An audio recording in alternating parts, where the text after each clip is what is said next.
কত মানুষ যে আমাকে মেসেজ দিয়ে বলছে, কমেন্ট করছে যে আর্জেন্টিনা ইচ্ছা করে হারে নাই, ফাইনাল ম্যাচটা স্ক্রিপ্টেড ছিল না, তারা নিজ যোগ্যতায় জিততে পারেনি বলে তারা মিথ্যা রচনা করতেছে, মিথ্যা কথা বলে জিনিসটা ধামাচাপা দেওয়ার চেষ্টা করতেছে। মানে ব্রাজিলিয়ান ফ্যান্স গুলা মানে এত বেশি চুলকাইছে, ওদের এত বেশি মানে লাফাইছে যে আর্জেন্টিনা হেরে গেছে, মানে তাদের কত না খুশি, এই ম্যাচ নাকি পাতানো ছিল না, আরো কত নানান ধরনের কথা। কিন্তু আমি আপনাদেরকে এই ক্লিপটা দেখাবো, যে ক্লিপটা এইটার পরের অংশ ছিল। এখানে তো জানেন যে মেসি এখানে কি বলতেছে সবাইকে, বাট এটার পরের অংশ কিন্তু কেউ জানে না, এটা নিউ লিক হয়েছে। আমি আপনাদেরকে দেখাচ্ছি, শুনেন কথাগুলো।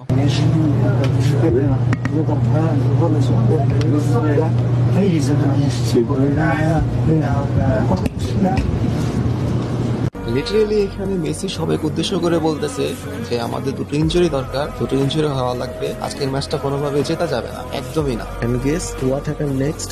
This and this. মানে মেসি দুইটা ইনজুরির কথা এখানে উল্লেখ করছে, আর দুজন ইনজুর হয়েছে, কি তারা?